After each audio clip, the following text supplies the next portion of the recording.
This is the Galaxy A14 5G. And this phone is probably one of the most popular A-series phones there is to date. And today we're going to be unboxing it. Welcome to the unboxing and first impressions of the Galaxy A14 5G.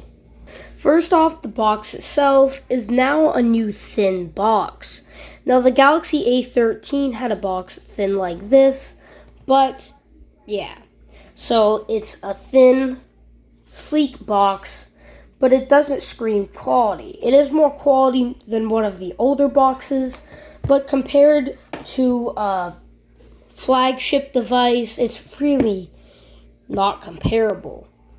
But compared to an old A12 box or something, this really screams quality more. But again, it doesn't come out like this, like the Galaxy S23 Ultra. It comes out pretty cheaply. You have to squiggle it on the top, and still though, it's pretty premium for the price. The phone itself retails for about $200 before trade-in.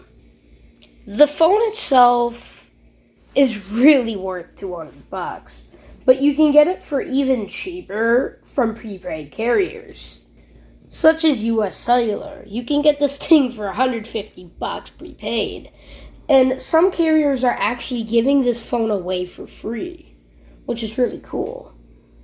Opening the box, we have the iconic Samsung packet.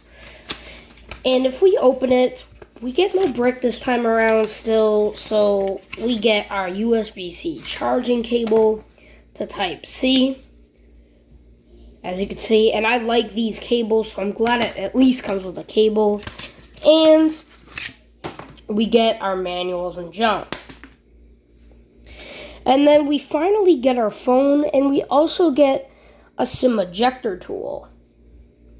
That's pretty cool. Taking a look at the phone itself, it's really sleek and it looks very good. This phone reminds me a lot like the iPhone 12 due to its design factor. The phone is really like an iPhone 12 with its flat back, boxy corners, and flat screen. This phone reminds me a lot like an iPhone 12. Let's take a look around the phone. On the bottom here, we have a good, nice selection of ports. We still keep the headphone jack, and we also get a microphone for noise canceling. We also get a USB-C charger. And we get our speaker, which is only a single speaker, which is kind of disappointing, but it's alright. Taking a look on the right side, we get our fingerprint sensor, which we'll talk about more later on the power button, and we get our volume rocker. On the top, we get another microphone, and on the left side, we get our SIM and SD card slot. That's really nice that we're getting an SD card slot. Taking a look around back, we get our Samsung logo, and this really nice textured back that really doesn't feel cheap at all. It actually feels really premium, unlike the Galaxy A13. The Galaxy A13, I actually like the matte back better, but with its curved design, it kind of looks cheap. This one actually looks pretty quality and kind of looks like the S23 Ultra.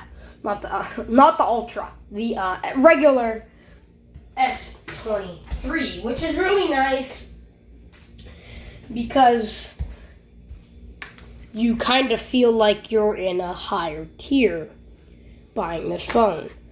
So, also the cameras are the same, but they look a little bit bigger, and we have our 50 megapixel main camera. We have a 2 megapixel macro camera and a 2 megapixel depth sensing camera. We still don't have the ultra wide camera.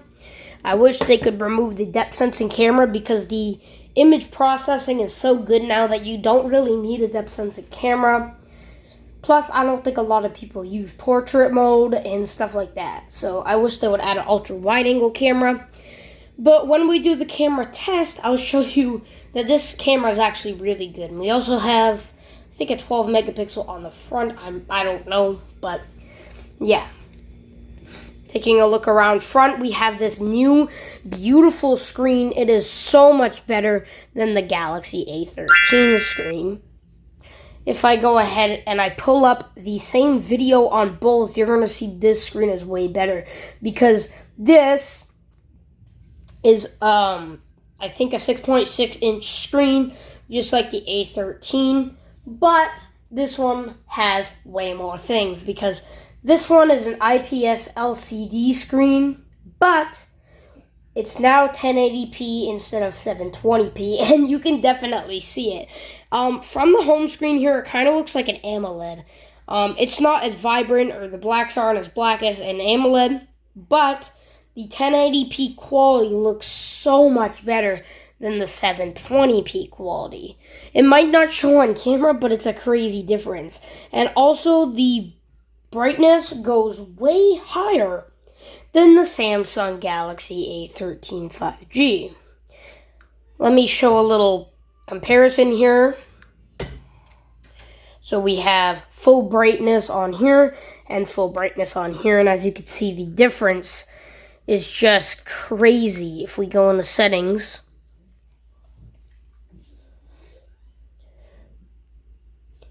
you can see here the difference is like night and day in real life.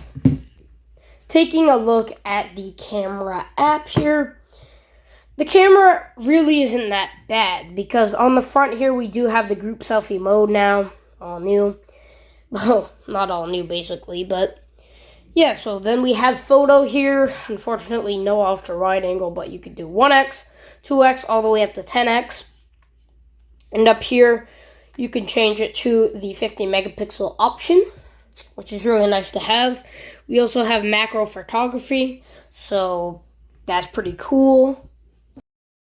I'm sorry guys, I forgot the photo and video samples, but I have some right here that I could put up on the screen now.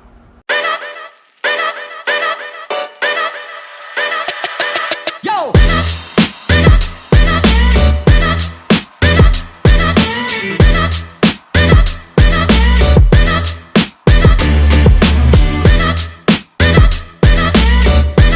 This is a video test of the Samsung Galaxy A14 5G.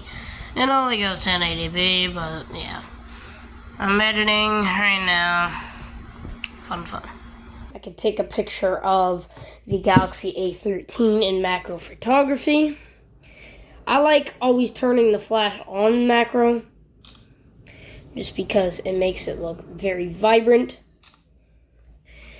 And the macro photography is actually not too bad. It's about the same as the Galaxy A13 5G macro photography. We have portrait, which I don't use, but it works. Video mode maxes out at full HD 30, which I'm not a big fan of. I wish they would actually upgrade it. You don't even need 4K. Just actually upgrade it to full HD 60. Even the A54 don't have full HD 60. It's crazy, and I'm recording on that right now. Not the 54, but the 53. I will be getting the 54, though. Here we have night mode, which is really nice to have, and a nice addition. Actually, it doesn't work good, but it works better than regular photos. So night mode's a good option to have, but 6 seconds of freaking holding the camera still. You're definitely going to want to buy a tripod if you want to use a night mode a lot, because on my higher tier A series, it takes like 1 second or 2 seconds to snap a photo. And then we also have slow motion, which is a nice add-on, and we have hyperlapse, and we have pro panorama and food mode. So plenty of modes on this phone, plenty that can get you by. We also have a fast chip. It's runs speedy as in there goes my tripod, not my tripod, my ring light. Every freaking video this happens. Okay. Alright. We have a score of 526 over 1709. For a single core score, 526 is not great, But for a lower tier phone like this is actually really good. The speed on it is subpar. It actually runs pretty well if you're just using this on a day-to-day basis and you don't really use your phone much. If we want to launch Spotify, it's actually very quick. Again, this is just a bare login, but it's actually very quick to bare login. If we open phone, you can get right to it. If you open messages, go right to it. It's actually a very fast and speedy phone for the price. And yeah. So thank you guys for watching. Comment, like, and subscribe, and peace out.